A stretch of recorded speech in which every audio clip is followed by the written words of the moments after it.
Kirchhoff's first law or Kirchhoff's current law.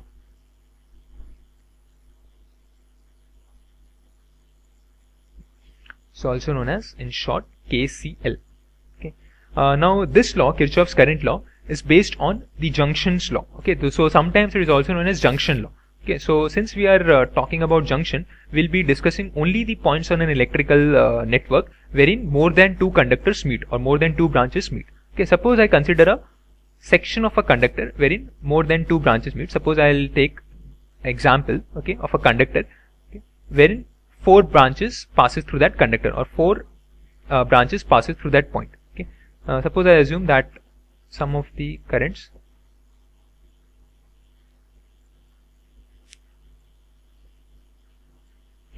So let us assume that this is the case with 4 branches, and each of the branching having some arbitrary current flowing through it, okay, with some specified directions. Okay, now as we can see here, that some of the current is going into the junction, whereas some of the current is going out of the junction. Okay, so how Kirchhoff's current law is defined is that he said that the algebraic sum of the current flowing across or the passing across any junction is equal to 0. Okay, or in other words, he said that the algebraic sum of the incoming current and outgoing current at any junction of an electrical network is equal to 0. Okay, that means mathematically the algebraic sum of the incoming currents and the outgoing current is equal to 0. Okay. Now what here it means that this is actually based on, this is obvious, and it says that this is based on conservation of charge, that no charge is stored at this junction. Whatever is coming inside the junction passes away from that junction. This is same as saying the net amount of the incoming current is same as the outgoing current. Okay. So we need to have a sign convention. Okay. In order to adopt these equations, we need to have a sign convention. So convention, what we generally use is, we say that the incoming currents, the current which is flowing into the node, okay, we'll be taking that current as the positive current, and the currents which are going away from the junctions, that is the outgoing currents, will be taking it as negative. Okay, we could have also taken the other convention, that is the incoming current as negative and outgoing current as positive. Okay, so it depends on the user. Okay, but stick to a single convention. Okay, while solving the problem, don't confuse two different conventions. Okay, don't use the convention simultaneously. Stick to one convention, and generally what we prefer is you take the incoming current as positive and the outgoing current as negative. Okay, so if we'll be writing this equations, okay, this equation, and using the sign convention which I have just said, okay, we can write this equation like the incoming current has to be taken as positive. So for I1, the I1 is the incoming current, that is the current which is flowing to the junction. So this would be plus I1. The current I2 is also incoming current, so it would be again plus I2. Okay. I3 is the outgoing current, so outgoing current as per the sign convention, it has to be taken as negative, so it would be minus I3. I4 is also outgoing, so it would be again minus I4 equals to 0. So this says, as per KCL, the algebraic sum of the current at any junction of an electrical network is equal to 0. So from here we can get I1 plus I2 equals to I3 plus I4. Okay, so this says that the algebraic sum of the incoming currents is equal to the algebraic sum of the outgoing currents. Okay, so this is basically the law of conservation of charge, that is, no charge is stored at the junction. Okay, now similar to this first law, okay, we have a second law of Kirchhoff's that is based on the loop. So it is also known as Kirchhoff's voltage law or Kirchhoff's second law or loop law. So Kirchhoff's voltage law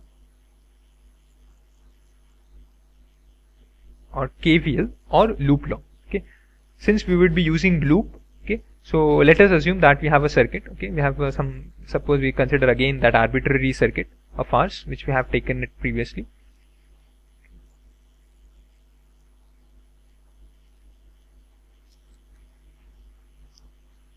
We have 3 resistors, R1, R2, R3, okay, then EMF E1. Okay. Suppose we have loop A, B, C, D, E, F, okay, and currents passing through it as I1, is I2, is I3. Okay.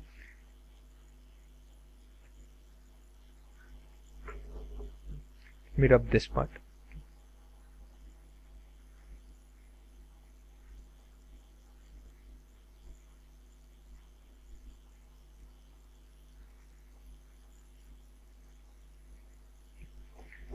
Okay, so Kirchhoff's voltage law, what Kirchhoff's voltage law says is that, okay, we have a closed loop, the current will be passing through the resistors. Okay.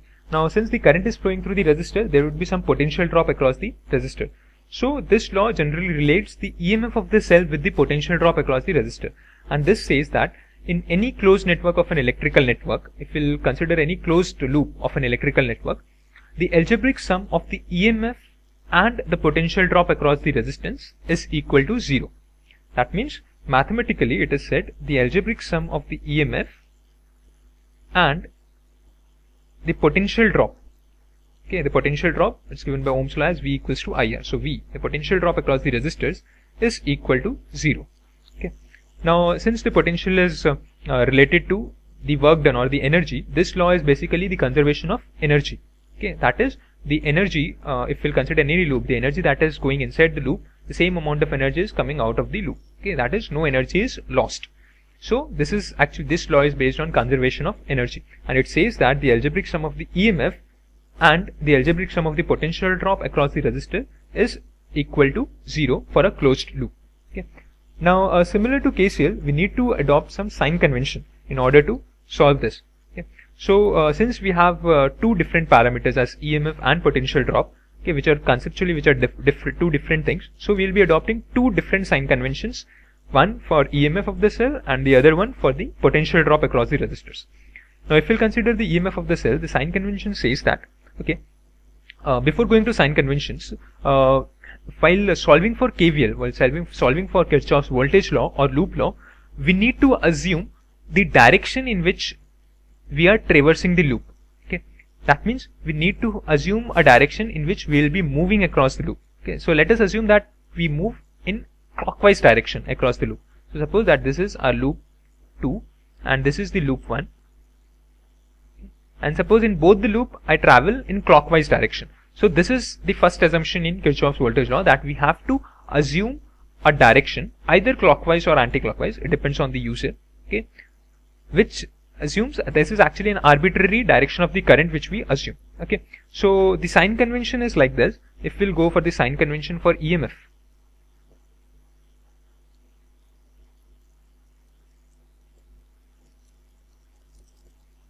the sign convention of EMF says that, okay, if while traversing the loop, okay, if we encounter a EMF and we are moving from the positive terminal to the negative terminal of the EMF, then the EMF of the cell has to be taken as negative.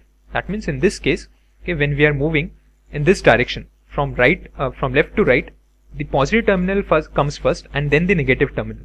So in this case the EMF has to be taken as negative. Okay, so this would be minus of E. Okay, while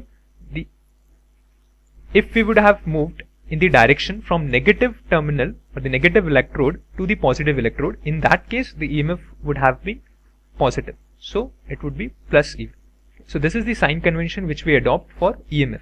That is, while traversing a loop, if we move from positive terminal of the cell to negative terminal, in that case the EMF has to be taken as negative, and when we are moving from the negative terminal to the positive terminal, in that case the EMF of the cell has to be taken as positive. So here it would be plus even and here it would be minus even.